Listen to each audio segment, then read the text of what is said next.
Good morning. Thank you so much for having me this morning. Can everyone hear me okay? Great. So I'm Brad Bedell. I'm the Assistant Director of Sustainability with the city, and I'm excited to speak this morning about some of the sustainability work that we're doing at the city, particularly the Zero Emissions Building Plan. It's something we're really excited about. We think that this region, this province, can become the leader in North America in zero emissions buildings, and BIM will play a crucial role in that. So this is a great opportunity to speak with you folks. A couple of disclaimers before I get too far into my talk. First of all, when I speak sustainability, I'm of course speaking environmental sustainability. The sustainability group at the city has 20-some staff, and we focus on meeting the city's environmental goals, the climate reduction goals, and our climate adaptation programming. Disclaimer number two, I am not a BIM expert, so I played around with the idea of putting up a slide of my son and I building Lego off of the instructions. I felt like that undersold my knowledge of BIM a little bit, but I am by no means a BIM expert. But hopefully I can share info about the Zero Emissions Plan and connect the dots because there are many connections throughout. So many of you may recall, or perhaps not, the city released its Renewable City Strategy in late 2015. This was in the lead up to COP21 in Paris. And that strategy, we were one of a few cities at the time to release similar strategies. There's two targets in it. One is that the city will become 100% reliant on renewable energy by 2050 or sooner. And secondly, that will reduce our greenhouse gas emissions by 80% by 2050.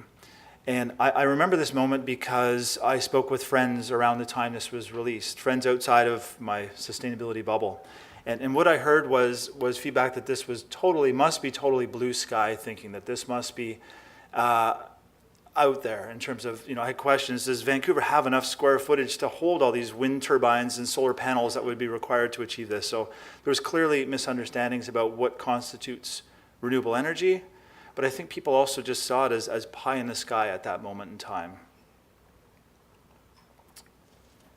The world has changed a lot in just two years. So Paris, as we know, the agreement was struck to limit warming to 1.5 degrees. It was ratified in less than a year. Kyoto took many, many years.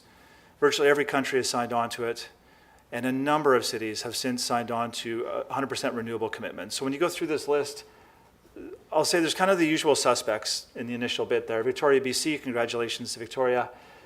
San Francisco, Aspen, Copenhagen. But you scroll down a little bit further and you see Oxford County, which is just outside of Toronto. Atlanta, Georgia. You don't often see Atlanta in lists with Copenhagen, to be frank. Going down the second column, you're into Pittsburgh, Grand Rapids, Michigan. Their target, I think, is 2035. The one at the bottom, Abita Springs, Louisiana, a small town, 2,500 people in Louisiana, the only town in Louisiana to take on this commitment. They stepped up and took this on because they saw a health benefit for their community to transitioning to renewable. So a huge shift in just 2 years' time. I felt like it's a sustainability talk, so I better put up a photo of the Earth. It's cliche, but I just thought I should do that. So there's a reason for this. This is the blue marble photo, I believe, that was shot by NASA. I wanted to tie the work that we're doing here in Vancouver to the bigger picture because it's really important and there is a direct linkage. So when Vancouver came out with the target to reduce emissions by 80% by 2050, it seemed certainly very ambitious. In order to meet the COP21 requirements, you may be all aware of this, every developing city in the world needs to meet this requirement. It is not out there at all. It is the absolute requirement if we're going to hit that 1.5 degrees. Canada has adopted it. The province of BC has adopted it. It's not out there. It's just a matter of can Vancouver lead on this in order to hit that 1.5 degree change. So the good news is that we can do this in Vancouver. We are uniquely positioned to do this of arguably any city in the world for a few reasons. We're starting off really well. We have one of the lowest greenhouse gas emissions per capita in the world. It's the sort of thing we track in our group where we're down there with the Copenhagens and the Oslos. We're starting from a good place. Our electricity grid is already virtually 100% renewable, which is a huge asset versus East Coast cities that are still dealing with coal and other sources of energy in their electricity. You can see in this graph that it really starts to zero in on where our fossil fuel usage goes. It goes, no surprise, to heating our buildings and to transporting our vehicles. It just starts to frame up where we need to focus our efforts.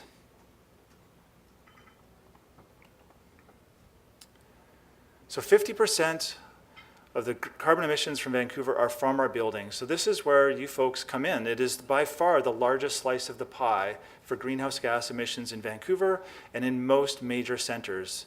Moving out of major centers, transportation takes on a bigger piece, but buildings are substantial regardless of where you go. Another real opportunity here is that buildings are an aspect that local governments have a real strong hand in supporting and regulating and influencing, whereas transportation is a much more complicated, the transition to electric vehicles is much more complicated in terms of moving that. So there is a huge opportunity here to cut those carbon emissions and to build buildings that are quieter, healthier, and over the long term, more affordable for people to live in. So the Renewable City strategy that I started off with 2 years ago really set the ambitious target of achieving zero emissions buildings by 2030, which is not that far off. And in fact, there's a bit of an asterisk there. It's 2030 or earlier. Our ambition is to have most buildings hitting zero emissions by 2025 if we can do it. Again, this isn't actually that out there. The province of BC has set a similar target for 2032. The Canadian government has set a similar target for 2035. So we have an opportunity to lead, and we have an economic development opportunity to really become the national leaders on this, but everybody is on this pathway at this point. So this slide, I think, is interesting in that it speaks to why go so fast. 2025 is outrageously fast to get to a standard like that, and I think we recognize that. But when you look at the turnover of buildings in Vancouver, there is an opportunity. So growth has its challenges in terms of preserving heritage, in terms of just change in our city, but it also presents a big opportunity for us. So starting on the left, about 30% of our buildings were, by 2050, 30% of our buildings will have been built before 2010. 2010 was when Greenest City was adopted. It's when we got serious about energy efficiency in our code. Those buildings are going to take a lot of work. Deep retrofits, changing of the heating systems. This is a daunting task. I would call that a wicked problem to fix those buildings. 30% will be built post-2010, but prior to a zero emissions regulation coming into effect. These buildings are performing much better, but are still going to require a significant retrofit. Anytime we talk retrofit, that's a tough challenge to get to zero. But the faster we get to zero emissions, this number here was based on 2030. That's why I have the little blue square underneath it. We're now shooting for 2025. 40% of the buildings by 2050 could be at that standard if we can get there fast enough. It essentially avoids us having to retrofit old buildings if we can do it quicker. So this slide is meant to be hopeful, I think. It's meant to be somewhat optimistic. We're not starting from scratch here. We've already made a lot of gains in terms of the emissions from our buildings with code changes to date. So starting from the left, 33% drop from 2007 to 2014. That's a huge efficiency improvement in buildings. That's primarily in single-family homes, and that was done through code changes. And I'd say we learned a bit through those changes. Those were primarily regulatory changes that didn't have some of the support that we're hoping to roll out through the Center of Excellence and other tools, which I'll speak to shortly. The 2017 rezoning policy, which I'll describe a little bit, brings us down below 12 kilograms of CO2 per meter squared, so we're getting closer already.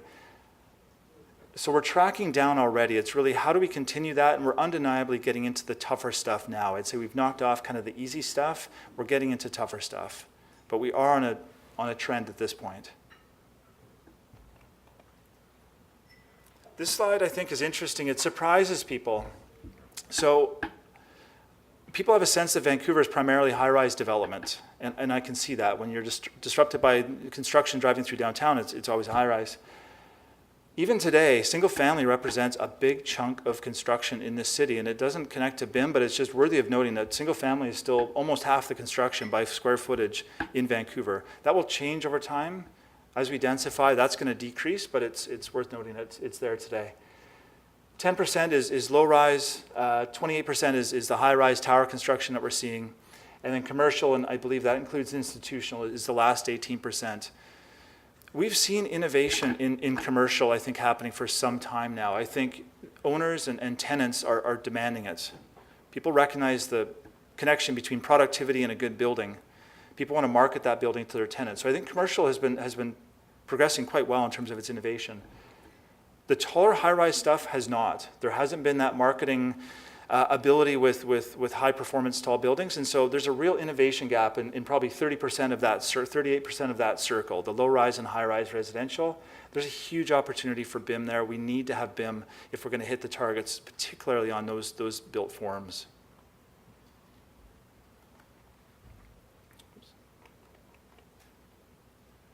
So I'm going to talk about the zero emissions building plan, which gets into a little bit more of the nuts and bolts of what's rolling out now and what's going to be rolling out in the future and how that connects with BIM and drives the need for BIM.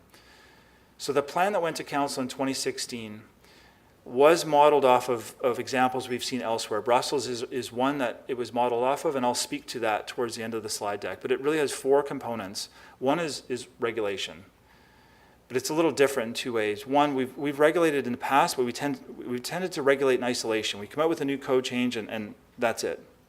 In this case, we're regulating, but we're also signaling where we're going in 10 years from now so that nobody should be surprised when the regulations continue to roll out. The second piece is we've changed our regulations around energy efficiency quite dramatically. We've shifted from an HRV requirement, which focuses on energy cost efficiency, to focusing on greenhouse gas emissions per square foot, heat loss, and energy intensity. That's a huge shift. We think we're the only city in the world at the moment to be regulating greenhouse gas emissions. Toronto recently picked up on it, and I think they've incorporated that into their zero emissions plan. Heat loss, though, the provincial step code speaks to heat loss and very much aligns with our work, as it does with energy use intensity. So this is the future, I would say, of building performance. But it was quite a shift when this rolled out in our rezoning policy. But directly speaks to BIM because this is all about building envelope and ventilation. The second place is city leadership. The city is committed to build all of its new facilities to a passive house-like standard. This is a pretty, when we rolled out LEED all those years ago, the city likewise committed to, I think, a LEED Gold standard back in 2009. The third one is incentives. We have an expression, it stems from supporting innovation called feed and follow. Feed the leaders and follow behind them to pick up the crumbs. Figure out what they're learning and figure out what barriers they're running into. So we're looking at ways to catalyze and incentivize the folks that want to build this stuff because they're out there right now. How can we keep opening doors for them to keep charging ahead and then sharing their learnings? And the third piece is I guess, the follow part of that feed and follow equation. How can we build capacity? How can we shift from kind of the 5% early adopters to an early majority building zero emissions buildings really fast? And that's something that we have not done in the past. We've let the market sort itself out and figure it out. If we're going to hit 2025 or even 2030, we need to play a much bigger role to get that early majority building them so that we can then regulate. So I'm not going to spend much time on this slide. There's 2 pathways to meet the city's new requirements. There is the envelope pathway, I would call it, the focus on efficiency, building a really good building with a great envelope and a great direct ventilation system that meets our performance outcomes. This is, I would imagine, the majority of the cases going through our rezoning will follow this pathway. The second pathway we describe as a balanced approach, so we're still getting a very good building envelope, but it's combined with a low carbon energy system.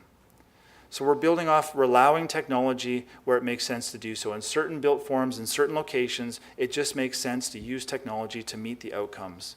But both pathways will have the same outcomes, the same goal guiding them. The other piece I would add to this is right now there's 2 pathways. If we're going to hit truly zero emissions, both pathways will be required. So a great envelope combined with a low carbon energy system when we truly hit zero. So this here is one of the strongest connections with BIM. This is the limitations on GHGs, heat loss, and energy use. So the focus here is on building envelope. ASHRAE in the past, it really focused on electrical conservation and mechanical systems. Electrical conservation, so fixtures, lightings, those things have a short lifespan. Mechanical systems can work great. In a residential building with a strata, a complex system can work not great at all.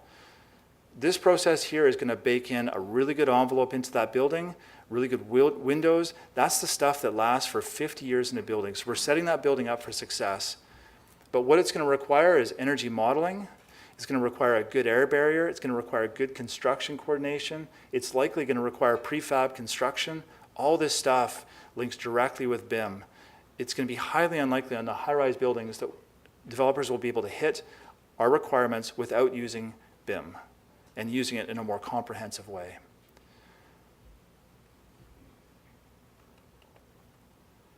This is the rezoning policy that went out in 2017. I'm not going to go into the nuts and bolts of it, but I'm going to highlight a few pieces. This went out in May of 2017.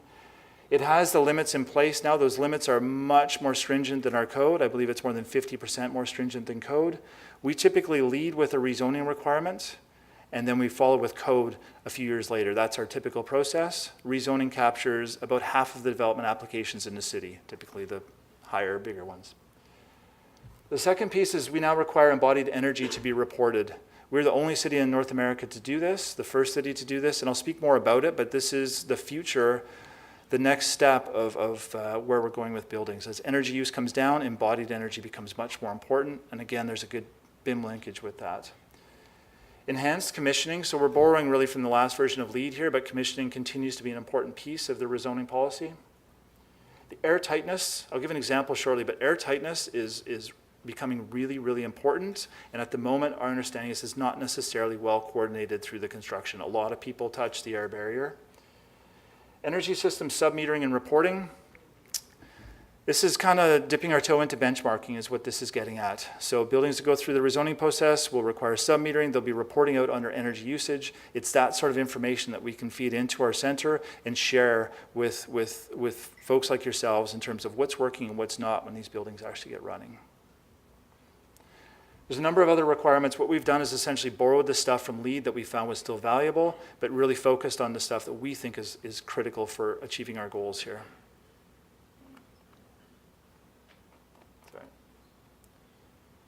This is a slide I think is the most exciting in the whole one. The image is perhaps not super exciting, but city and private leadership. So if we're going to hit the 2025 target of zero emissions, we need to start building buildings right now. We can't wait for the rezoning process to go through to construct. Like, we need to get buildings underway. And we're seeing that. So city-led projects, we've got 8 projects in the queue right now on various stages pursuing passive house or a passive house-like standard. We've got a fire hall, big fire hall under construction, a number of other ones. This is fantastic. Our real estate department has really bought into this process.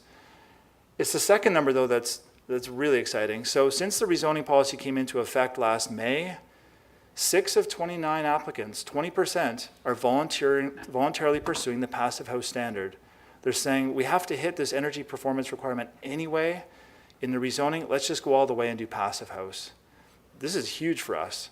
We've got 3 towers that are in the works at the moment in the kind of inquiry early rezoning process. If those towers land in Vancouver, we will undoubtedly be the lead in North America on passive house construction.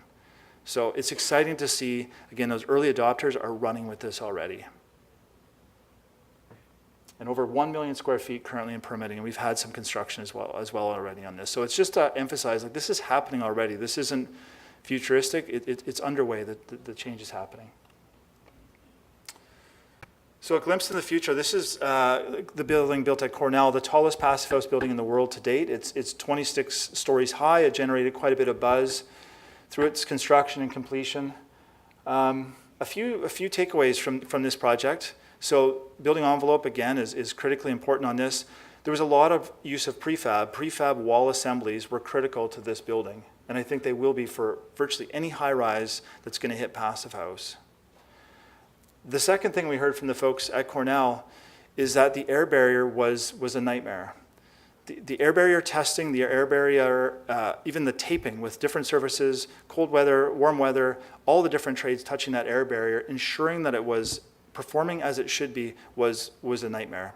And one of the learnings from that is that coordinating the air barrier installation and the inspections throughout the process is critical because I think it cost them a lot of time on this project.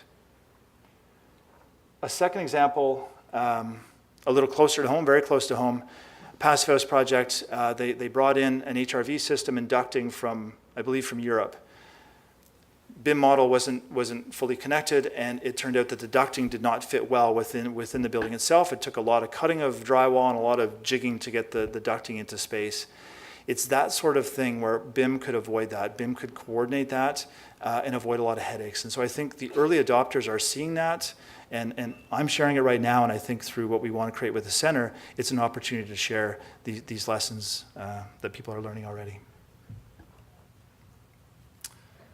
So this is maybe the slide I'm most interested in, I'm probably most knowledgeable on. So this capacity building is, we think, the secret sauce in what we're putting forward with the zero emissions plan. As I said earlier, we as a city, and I think most cities, we've tended to regulate. We change the bylaw, we consult on the bylaw, and that's it. This is different. This is how can we support the industry to learn quickly. We've heard from early adapters that they want to share the information, even lessons learned. They don't want to see others make the same mistakes, like that Cornell air barrier example. They're sharing that information, but we need a forum, a space for that to take place. And that's really what we have in mind with this capacity building piece. So I'm really excited about it because we have entered into, or in the process of entering into a contract with the Vancouver Regional Construction Association. We're very excited to have that partnership. It's such a great connection with the industry. Passive House Canada is playing a role in this. We have a job description up at the moment. We're aiming to have the center open in May. We think it's going to fundamentally change and accelerate how we do buildings here. And the real emphasis is on not me talking to folks in that space, it's on connecting builder to builder, designer to designer, modeler to modeler. The second piece I would emphasize is right now I hear from the odd builder, I hear from the odd designer with barriers, with complaints, to put it frankly. We have no formal process for prioritizing or vetting those barriers. This center should do that. I'll give one example. We've heard from frustrated architects that they do their energy modeling, they come up with a building design, they show up at our urban design panel, and we want the building more articulated. We want more window openings. And suddenly, that building envelope is changing dramatically. That's the sort of barrier that we need to fix, and that's the sort of barrier that this space is meant to air and then seek out solutions for. Connect with academia, connect with suppliers. We've got gaps in supply chain. So we think this is a critical cog in the whole process, and we're super excited to have it finally launched. I mentioned the zero emissions, kind of the frontier being embodied carbon. So we're the first city to require reporting. We're not regulating it, just the reporting of it. Reporting typically is the start of a future regulation. And the reason we're going there is as emissions, operating emissions go down, the embodied carbon in that building becomes more and more important. So look to it as the future. Again, I know there's linkages with BIM. I know Autodesk has linkages here for doing embodied carbon. It is the future. Timber construction is likely a big part of that construction. There's huge local economic gains from that. There's embodied carbon gains from that. I'm sure many of us have been to Brock Commons. It's coming for sure, and that simple reporting requirement is that tip of the iceberg of that coming. A couple slides to maybe leave on a really positive note.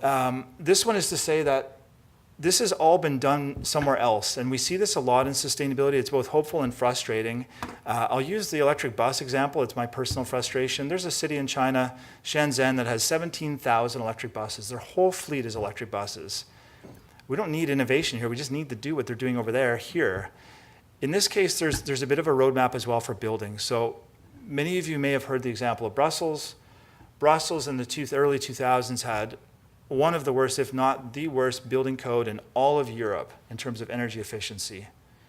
Brussels embarked on a program signaling early that they wanted to get to a passive house-like standard, which I imagine at the start must have seemed astonishing for this particular place.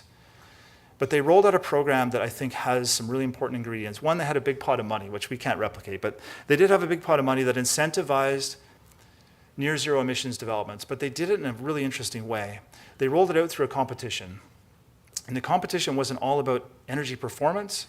It was about performance. It was about cost effectiveness, replicability, and aesthetic quality. The buildings had to look good.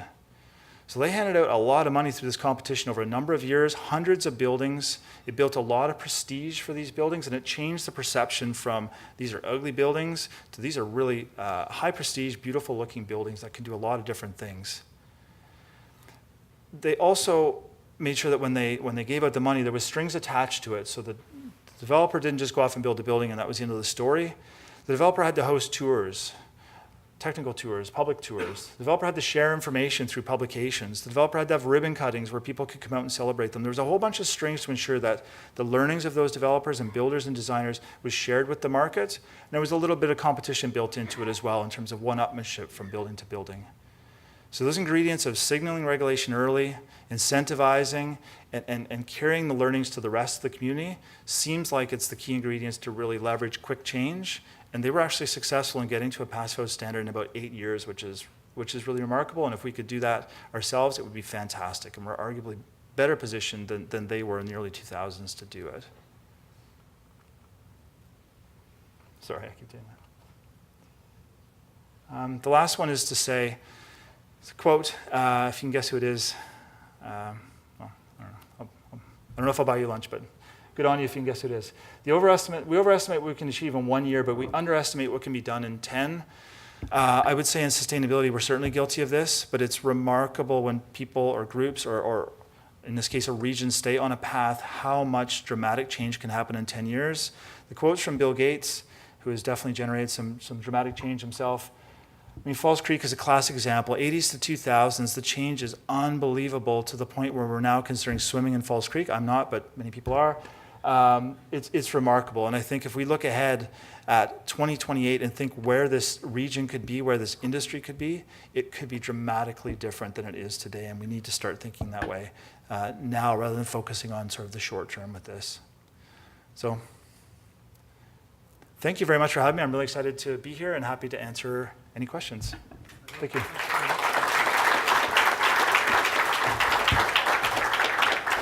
Thank you, Brad. It was very informative. I'm glad we could hear from this city on the sustainability initiative. I know it's been a key target for the city of Vancouver for quite some time now. And I think what we're seeing is Vancouver really leading the sustainability initiative, which is really nice to see. Do we have any questions from the audience? You mentioned energy performance modeling. In Ontario, the Ontario Power Authority actually subsidizes energy performance modeling for new buildings. I think there's nothing in place yet for existing buildings. And I'm just wondering if the city is considering incentives or something, or mandating reporting requirements, for example, that would actually require energy performance modeling. That's a great question, and it has come up through our consultation that early energy modeling, there's a cost barrier. Developers in some cases are reluctant to spend that money early on, and it's early that it's so important. I think we're really interested in doing that. A challenge we've had with incentivizing is we as a city have a really difficult time putting money into the private sector's hands. And that's been a struggle with rolling out a lot of our Catalyst tools, but I would say that one is definitely near the top of our list, and we're trying to find ways of making that happen to at least get the early energy modeling in place so that developers have the options in front of them to make a good choice. So it's certainly something. Thank you for raising it. Brad, that was a great presentation. Thank you. Just one quick question. It's maybe too detailed for today.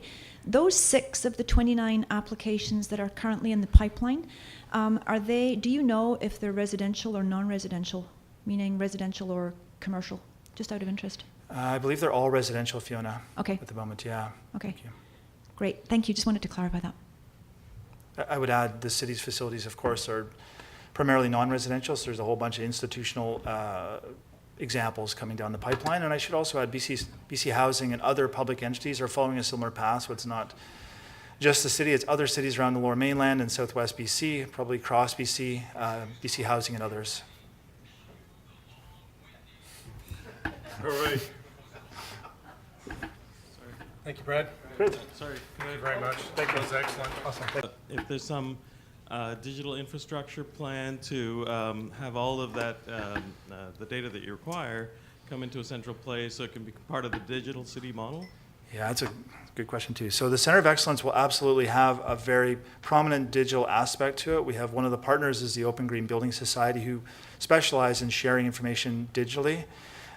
So we will certainly have best practices and a number of different resources available there so that people can access them. The intent is that these would be vetted resources, so it's not just a grab bag of stuff. It's stuff that we as a group feel is legitimate and reliable. And the other piece, of course, that I should mention is that BIM is an obvious thing to bring to that center, to share the learnings around BIM and to influence our peers to get more people involved with that. So it should be a really good fit. Great, thanks. Thank you. Yeah, I'm very excited personally to learn more about the Center of Excellence. I think it's a great initiative and a great opportunity to really bring the industry together at all levels. Definitely. So that's Great. good. Great. Thank you. Brad.